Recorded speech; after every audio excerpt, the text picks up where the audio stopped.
భారత ప్రధాని నరేంద్ర మోదీ అమెరికా పర్యటనని ముగించుకొని ఇండియాకి తిరిగి వచ్చిన తరువాత భారత్లో ఉన్నటువంటి ప్రభుత్వ ఉద్యోగులకి మూడినట్టేనా అంటే అవునని సమాధానం ఇస్తున్నారు కొంతమంది రాజకీయ విశ్లేషకులు. ఈ నేపథ్యంలోనే అసలు ప్రధాని మోదీ గారి వల్ల భారత్లో ఉన్నటువంటి ప్రభుత్వ ఉద్యోగులకి ఎలా మూడబోతుందనేది పూర్తి స్థాయిలో మనం విశ్లేషణ చేసుకుందాం. ప్రస్తుతం మనతో పాటున్నారు ప్రముఖ రాజకీయ విశ్లేషకులు, ప్రముఖ సీనియర్ జర్నలిస్ట్ సిఎస్ రావు గారు. సార్తో మాట్లాడదాం.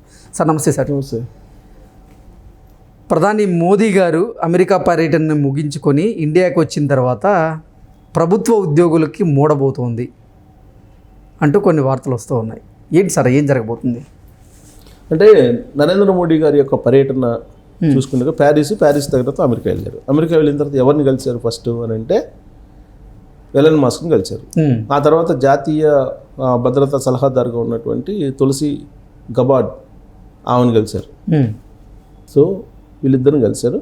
తర్వాత రామస్వామిని కలిశారు, ఆయన ఒక సలహాదారు రామస్వామి, వీళ్ళని కలిశారు. ఆ తర్వాత ట్రంప్ని కలిశారు. ఇది సీక్వెన్స్. సో మస్క్ ప్రత్యేకించి దేనికి ఆయన ట్రంప్ పెట్టుకున్నారు అని అంటే మినిమం గవర్నమెంట్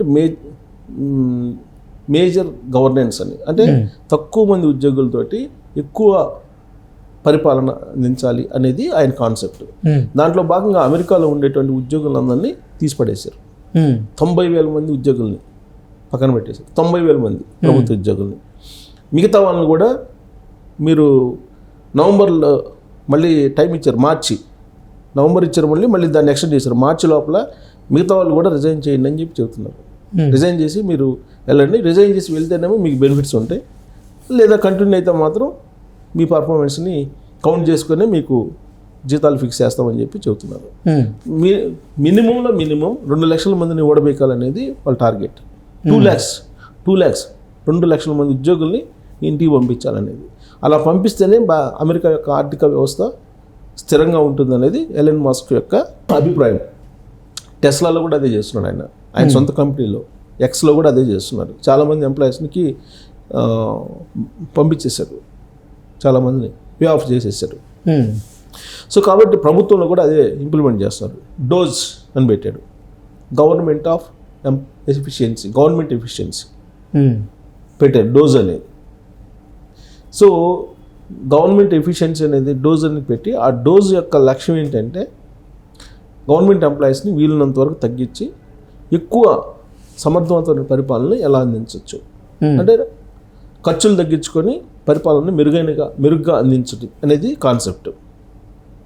మరి నరేంద్ర మోడీ గారు వెళ్ళారు. నరేంద్ర మోడీ గారు వెళ్ళినప్పుడు అమెరికాలో ఎలాంటి విధానాలు ఉన్నాయి, ఆ విధానాలని అనుసరించాలి అని చెప్పి ఆలోచన ఆయన కలిగేలా చేస్తాడా లేదా మస్క్? ఆయన కలిసింది మస్క్ని కదా. మస్క్కి నరేంద్ర మోడీ గారికి మధ్య ఎలాంటి డిస్కషన్ వచ్చి ఉంటుంది? ఇదే కదా, ఆయన డోజ్కి సంబంధించిన ఇదే కదా. ఆయన తర్వాత తులసి గబార్డ్ని కలిశారు. ఆవిడ అక్కడ నేషనల్ సెక్యూరిటీకి సంబంధించినటువంటి సలహాదారు.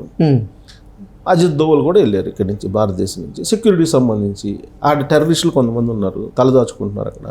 ఇప్పుడు ఇక్కడ దాడులు చేసినటువంటి వాళ్ళు కూడా అక్కడ అక్రమంగా ఉన్నారనేది, వాళ్ళని అప్పగించమని చెప్పి భారతదేశానికి కోరారు. అప్పగించడానికి వాళ్ళు రెడీ అయ్యారు. అది కొంత నరేంద్ర మోడీ గారి టూర్లో సాధించినటువంటి ఒక విజయంగా మనం చెప్పుకోవచ్చు.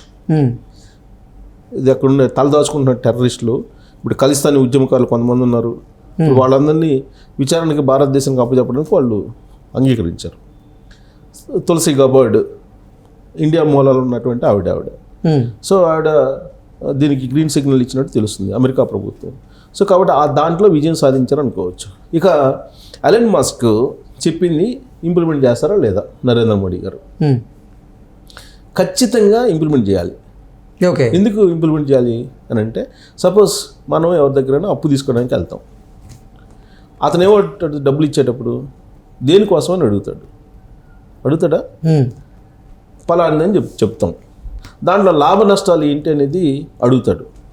అవన్నీ అడిగి మనం పెట్టేటువంటి పెట్టుబడి ఎక్కడ పెడతాము, మళ్ళీ ఇతను రికవరీ చేస్తాడా లేదా, మళ్ళీ వెనక్కి ఇవ్వగలుగుతాడా లేదా అని అంచనా వేసుకున్న తర్వాతనే మనకి అప్పు ఇచ్చేవాళ్ళు ఇస్తారు. అంతే కదా.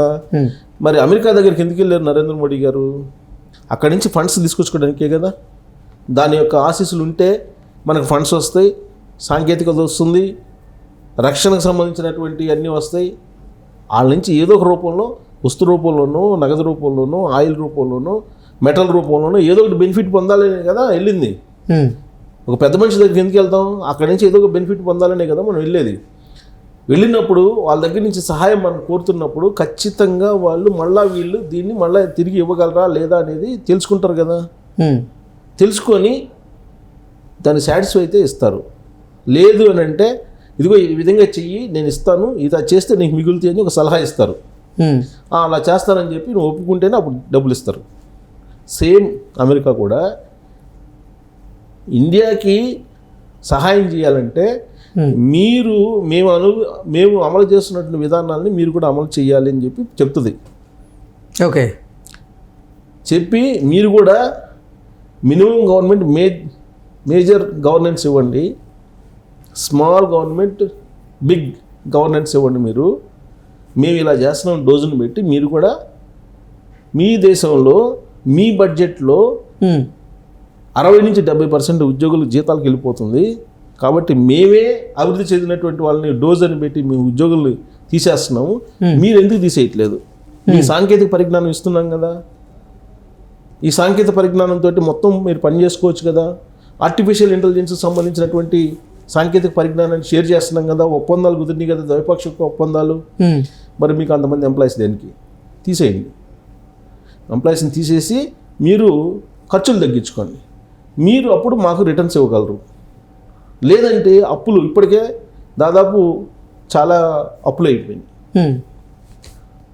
ఇప్పుడు ఆ అప్పులు చూస్తే ఇప్పుడు మామూలుగా మనం అప్పు ఇచ్చేవాళ్ళు, మనకి సహాయం చేసేవాళ్ళు ఏం చేస్తారు? మన అప్పులు, మన పరపతి అన్నీ చూసుకుంటారు కదా, అన్నీ చూసే కదా, మనకు ఉండేటువంటి ఆస్తులు ఎంత అన్ని చూసే కదా ఇచ్చేది. మీ ఆస్తికి సరిపడా ఇతను మనం ఇచ్చే అప్పుకి సరిపడా ఉన్నారా లేదా ఇతను పరపతి అనేది చూసే కదా ఇచ్చేది. సేమ్ అదే అమెరికా కూడా చేస్తుంది. భారతదేశానికి ఎంత అప్పు ఉంది, వాళ్ళ బడ్జెట్ ఎంత, వాళ్ళు దేనికి పెడుతున్నారు, ఇవన్నీ చూసుకునే కదా వాళ్ళు ఇచ్చేది. సో ఇవన్నీ చూసినప్పుడు అమెరికా ఇచ్చేటువంటిది ఏంటంటే మేమే డోజును పెట్టుకుని గవర్నమెంట్ ఎంప్లాయీస్ని తీసేసాము, మీరు పిఆర్సీలు వేసి మీరు జీతాలు పెంచుకుంటే వెళ్ళి మీరు బాగుపడరు, మీరు బాగుపడకపోగా అప్పులు ఇచ్చిన వాళ్ళు మమ్మల్ని కూడా ముంచేస్తారు. పరిపాలన చేసే విధానం ఇది కాదు, పరిపాలన చేసేటువంటి విధానం ఇది కాదు, ఇదిగో మేము ఇది చేస్తున్నాం, మీరు కూడా ఇది చేయండి అని చెప్తారు. చెప్పినప్పుడు దాన్ని ఇంప్లిమెంట్ చేస్తామని చెప్పి ఒప్పుకొని వస్తారు. ఒప్పుకొని వచ్చిన తర్వాత ఇంప్లిమెంట్ చేయలేదనుకో, మళ్ళీ వాళ్ళు ఇచ్చిన సహాయాన్ని ముందు మాది ఇచ్చేసేయండి అనుమానం వచ్చినప్పుడు ఇంకా ఎక్కువ ప్రెషర్ చేస్తారు కదా, అది చేస్తారు. అందుకని ఖచ్చితంగా అమలు చేస్తారు ఎవరైనా. సో కాబట్టి అక్కడ ఎలన్ మస్క్తో జరిగినటువంటి భేటీ ఏదైతే ఉందో ఆ భేటీ రాబోయేటువంటి రోజుల్లో భారత్లో ఉన్నటువంటి ప్రభుత్వ ఉద్యోగులకి ఖచ్చితంగా ఒక ప్రమాదకరమైనటువంటి హెచ్చరిక అని చెప్పి చెప్పుకోవచ్చు. ఇండియాలో కూడా డోజ్ని పెట్టినా ఆశ్చర్యపోవసం లేదు. Okay, once government of India decision తీసుకుంటే రాష్ట్రాలు కూడా తీసుకోవాల్సి వస్తుంది. ఎందుకంటే రాష్ట్రాల యొక్క ఆర్థిక పరిస్థితి కూడా అదే కదా. ఇప్పుడు ఆర్థిక మంత్రులందరూ ఏం చెప్తున్నారు? అసలు జీతాలకే పోతున్నాయి, ప్రభుత్వ ఉద్యోగులు జీతాలకే పోతున్నాయి అని చెప్తున్నారు. అవసరం ఉన్నా లేకపోయినా ప్రభుత్వ ఉద్యోగులను పెట్టేసి ఇవాళ మొత్తం సాంకేతికత అయిపోతే, మొత్తం అసలు పేపర్లెస్ గవర్నమెంట్ అయిపోతే నీకు అంతమంది ఉద్యోగులు ఎందుకు? అసలు అవసరం ఏంటి? అంటే గవర్నమెంట్ సొమ్ము కాబట్టి, ప్రజల సొమ్ము కాబట్టి ఇస్తున్నారు. అదే వాళ్ళు ప్రైవేట్ సొమ్ము అయితే ఇస్తారా? వాళ్ళు ప్రైవేట్ కంపెనీలు నడుపుతున్నారు కదా. ఇప్పుడు ఉండేటువంటి పాలకులు కూడా చాలామంది, మరి వాళ్ళ కంపెనీలు అయితే అదే చేస్తారా?